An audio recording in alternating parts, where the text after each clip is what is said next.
Hey you. Yeah, you. You want to stop being a noob in Kenshi and get to where you really want to be with your character, making him OP and making him fucking amazing? Well, let me tell you something.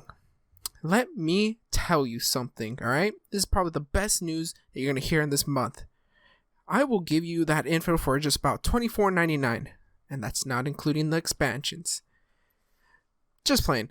There's a ton of guides out there on how to create and build up a character up for whatever build you're trying to go for, but I'll mainly be going over combat skills that you'll need to raise up. Well, first, you have to create your abomination, so we'll wait. God, this guy takes forever. Like, can't he just make a character? Like, I don't see why they have to go through so much. Oh, wait, we're back. Anyways, so let me tell you something. Oh, wait, that's the wrong part of the script. Oh, fuck. Hold up. Can we cut that? Anyways, finished acting like I got all the time in the world for this. You know, I'm not getting paid for this, so. Was I supposed to say that? Was that on the script? Oh. Alright. Anyways, let's get into this. After you spawn in, depending on where you spawn in, for me, I've been usually spawning in the desert. Fucking hate making that journey across the fucking entire continent when everything in the world just wants to fucking kill you, man. Like, dude, let me just live in peace. I'm not even worthy enough of being a slave and you want to enslave me. Never mind.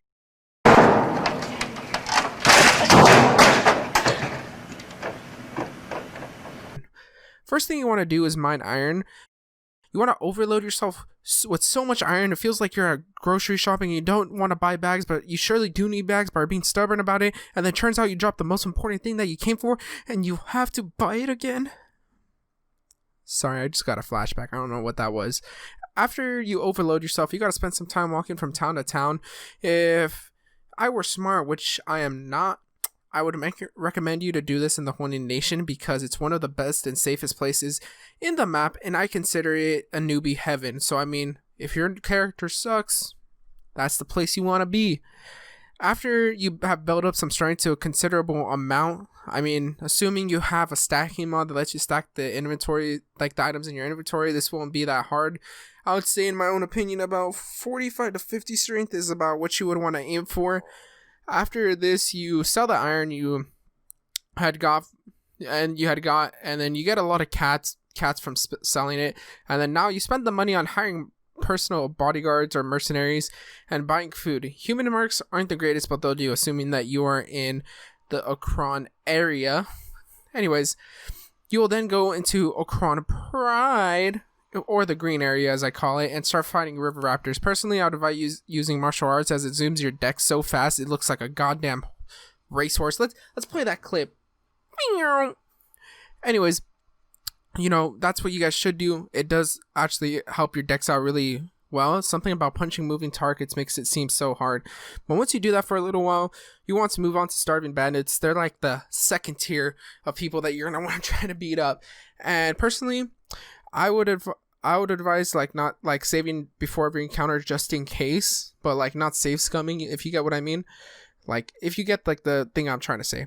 But before you go after them, mine out some copper outside, you know, like that capital Blister Hill, and get as much copper as you can carry and sell it all for a shit ton of cats, and buy your first piece of armor and also weapon. This will help with the unarmored bandits that are all flimsy and shit, you know, like they're not really the strongest, but you know, you got a weapon and everything and some armor, and then it really helps you just be a little bit more secure. Just a little recommendation.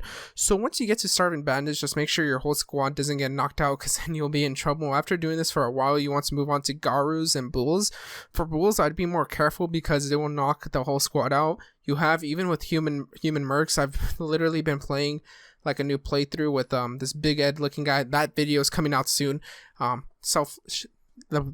don't even know what I was gonna say. Anyways, you know, it's Garus are really the best ones because, like, you know, the human mercs can take them out, but the bulls are really the tough ones, and you know, I'll just be more careful about it. But after you keep building up your stats, you can move on to bone dogs and skin spiders, and even after that, if you really want to risk it, you can go up to skimmers, and if you're feeling brave, even fogmen.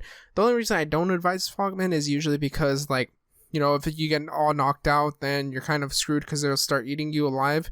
And once you do a lot of this, you'll be ready to undertake your first challenge of a bounty. Dust King or the Shek in the Sheklands, I forgot what his name was. I think his name was Ghost or something in the Shek, like deep Sheklands.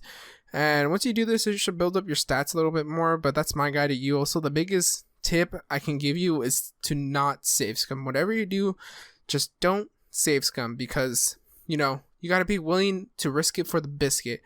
Also, in this video, I didn't mention slavery at all as an option, but if I ever, or if you guys want me to make one, I'll call it Slavery Edition.